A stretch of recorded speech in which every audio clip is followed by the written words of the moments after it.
본 강의는 무료로 제공됨에 따라 유튜브 한강 아카데미 구독과 좋아요를 부탁드립니다. 안녕하세요. 한강 아카데미입니다. 오늘은 산업안전지도사 바이블 1차 공통필수 3과목인 기업진단지도 2017년 68번 문제부터 풀이하도록 하겠습니다. 68번. 작업 환경과 건강에 관한 설명으로 옳은 것을 모두 고른 것은? 해당 문제는 문제 오류에 따라 문제를 수정하였습니다. 먼저 옳은 것을 정답 먼저 보시면 기업, 니은, 니을인데요. 한번 읽어보겠습니다. 기업, 안전한 절차, 실행, 행동을 관리자가 장려하고 보상한다는 종업원의 공유된 지각을 조직 지지 지각이란다. 맞는 설명이고요. 니은, 레이노 증후군이란 진동이나 추위, 심리적 변화 등으로 인해 나타나는 말초 혈관 운동의 장애로 손가락이 창백해지고 통증을 느끼는 증상을 말한다. 맞는 설명이고요. 니을, VDT 증후군은 컴퓨터의 키보드나 마우스를 오래 사용하는 작업자에게 발생하는 반복 긴장성 손상의 대표적인 질환이다. 맞는 설명이고요.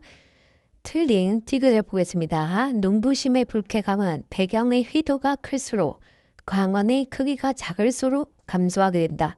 아니죠. 배경의 휘도가 클수록 그리고 광원의 크기가 클수록 눈부심이 커지게 됩니다. 따라서 정답 3번이 되겠습니다. 69번. 화학물질 및 물리적 인자의 노출 기준에서 공기 중 성면 농도의 표시다리는 문제에서 나온 화학물질 및 물리적 인자 노출 기준 관련해서는 작업 환경 측정 및 정도 관리 등에 관한 고시에 수록되어 있고 해당 고시는 교재의 이론편에 모두 수록되어 있습니다. 제20조 단위에 보시면 화학적 인자의 가스, 증기, 분진, 흉, 미스트 등의 농도는 ppm 또는 세제곱미터당 밀리그램으로 표시한다. 다만 성면의 농도 표시는 세제곱센티미터당 섬유 개수로 표시한다로 되어 있죠. 따라서 5번 세제곱센티미터당 섬유 개수입니다. 70번. 1900년 이전에 일어난 산업보건 역사에 해당하지 않는 것은? 이런 문제를 정확히 암기하는 것도 도움은 될 수 있겠지만 여기서 나오지 않는 산업보건 역사가 나온다면 과연 맞출 수 있을까요? 이런 부분은 많은 시간을 할애할 필요는 없는 문제라고 보입니다. 먼저 1번 영국에서 음낭만 발견한 것은 1775년이고요. 2번 독일 미넨 대학에서 위생학을 개설한 것은 1866년입니다. 3번 영국에서 공장법이 제정된 것은 1802년에 일어난 일이고요. 4번 영국에서 황린 사용 금지는 1912년입니다.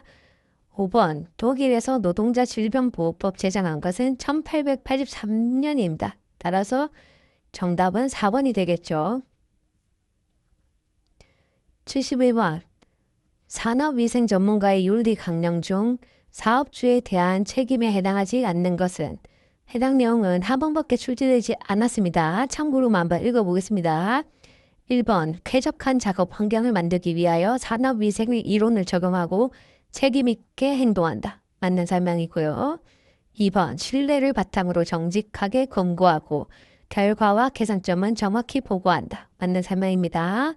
3번 결과와 결론을 위해 사용된 모든 자료들을 정확히 기록 보관한다. 맞는 설명이고요. 4번 업무 중 취득한 기밀에 대해 비밀을 보장한다. 이것은 사업주에 대한 책임이 아니라 산업위생 전문가로서의 기본적인 책임입니다.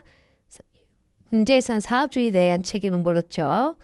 5번 근로자의 건강에 대한 궁극적인 책임은 사업주에게 있음을 인식시킨다. 맞는 설명입니다. 산업위생 전문가 윤리 강령은 크게 산업위생 전문가로서의 책임이 있고 근로자에 대한 책임이 있고 사업주와 고객에 대한 책임이 있고 일반 대중에 대한 책임이 있습니다. 한번 간단하게 살펴보시면 좋겠습니다. 72번 납 중독 시 나타나는 햄 합성 장애에 관한 설명으로 옳지 않은 것은 1번 혈중 유리철분 감소. 해당 내용은 납 중독 시 나타나는 햄 합성 장애가 아닙니다. 따라서 옳지 않은 것 1번이고요. 나머지 읽어보겠습니다. 혈첨중 델타 ALA 증가, 델타 ALAT 작용 억제, 적혈군의 프로토폴피린 증가, 햄 합성 효소 작용 억제 맞는 설명이고요. 이런 내용도 산업보건지도사를 준비하시는 분들은 어느 정도 익숙할 수도 있겠지만 산업안전지도사를 준비하시는 분들은 맞추기가 쉽지 않습니다. 저희는 특히나 기업진단지도에서 나오는 이런 보건 관련된 내용은 너무 깊게 파고들 필요가 없습니다.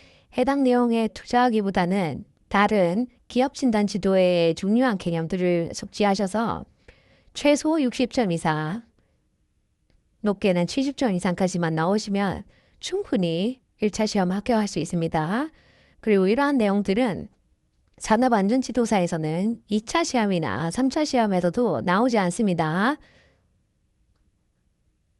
73번 근로자 건강진단 실시 기준에 따른 건강관리 구분 CN의 내용은 CN은 질병으로 진전될 우려가 있어 야간 작업 시 추적 관찰이 필요한 근로자를 말합니다.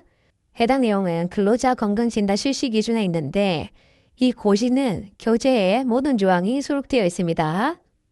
먼저 13조에 따라 건강관리 구분 판정은 A, C, D, R로 구분되고요. C는 다시 C1, C2, D는 D1, D2로 구분됩니다. A는 건강관리상 사후관리가 필요 없는 근로자를 말하고 C1은 직업성 질병으로 진전될 우려가 있어 추적 검사 등 관찰이 필요한 근로자입니다. C2는 일반 질병으로 진전될 우려가 있어 추적 관찰이 필요한 근로자입니다. D1은 직업성 질병이 소견해 보여 사후 관리가 필요한 근로자를 말하고 D2는 일반 질병이 소견해 보여 사후 관리가 필요한 근로자를 말합니다. R은 건강진단 1차 검사 결과 건강 수준의 평가가 곤란하거나 질병이 의심되는 근로자를 말합니다. 여기서 야간 작업 특수 건강진단, 건강관리 구분 판정은 별도로 또 구분되어 있는데요. A, C, N, D, N, R로 구분됩니다. 여기서 N은 나이트를 의미하겠죠. A는 마찬가지로 건강관리상 사후관리가 필요 없는 근로자고요. CN은 질병으로 진전될 우려가 있어 야간 작업 시 추적 관찰이 필요한 근로자입니다. DN은 질병이 소견을 보여 야간 작업 시 사후 관리가 필요한 근로자입니다.